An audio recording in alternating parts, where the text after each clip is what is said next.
grandfather. I'm going to talk a little bit more about 2010. This is going to be a year when you're going to have the chance to become crystal clear about what is true for you and what is true for others. I have spoken of these things before, but now is the time for you to put it into action, not just thought. So, homework. I would like you all to go out sometime within the next month or two, go outside and find simple things that you know are true. Now that might sound a bit obscure, so I'll give you some examples. If you look down at the ground, whether it's paved or not, you can say out loud, "This is the ground. I'm looking down at the ground. This is the ground." All right? Or you could stand in front of a tree and say, "This is a tree." Do you understand?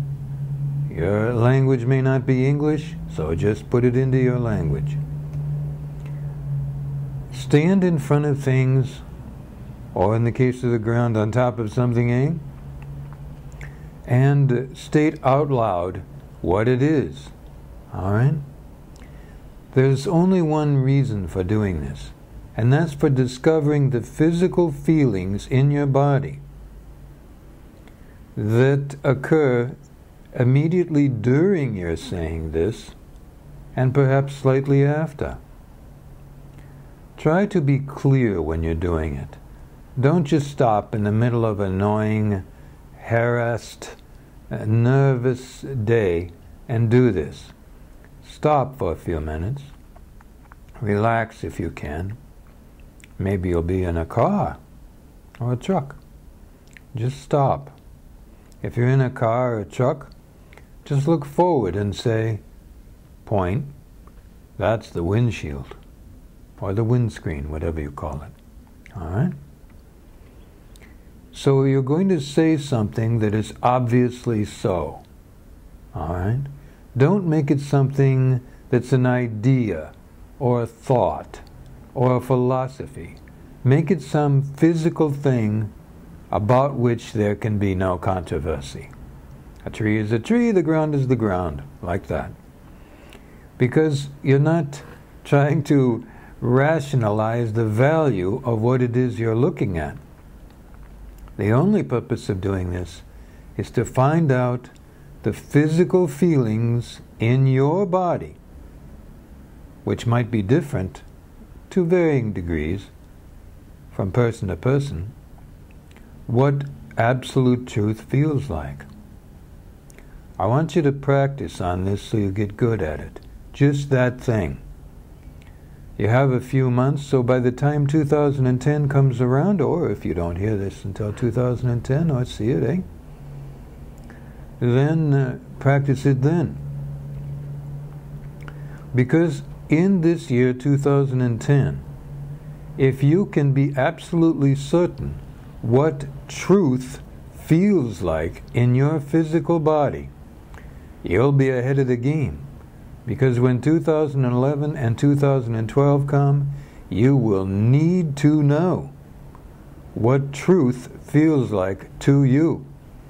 So that no matter who is saying this or who is saying that, no matter what you read, no matter what you observe without all the facts, you will be able to recognize the feeling of truth, even though there might be other feelings present. But I want you to start with truth, because if you know that physical feeling, you'll be able to discern, after you are certain of the physical feeling, you'll be able to discern whether something is true or whether truth is a portion of it. That would be a big help, because all things are not true. And some things are true and other things. You know this. So that's your homework, and I want you to diligently work with it, all right? Remember, some people might feel truth in this part of their body. Some people might feel truth in that part of their body.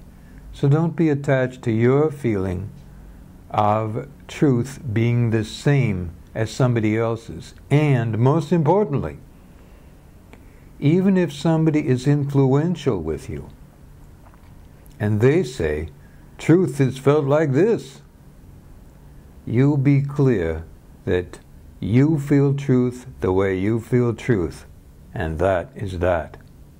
All right? Good life.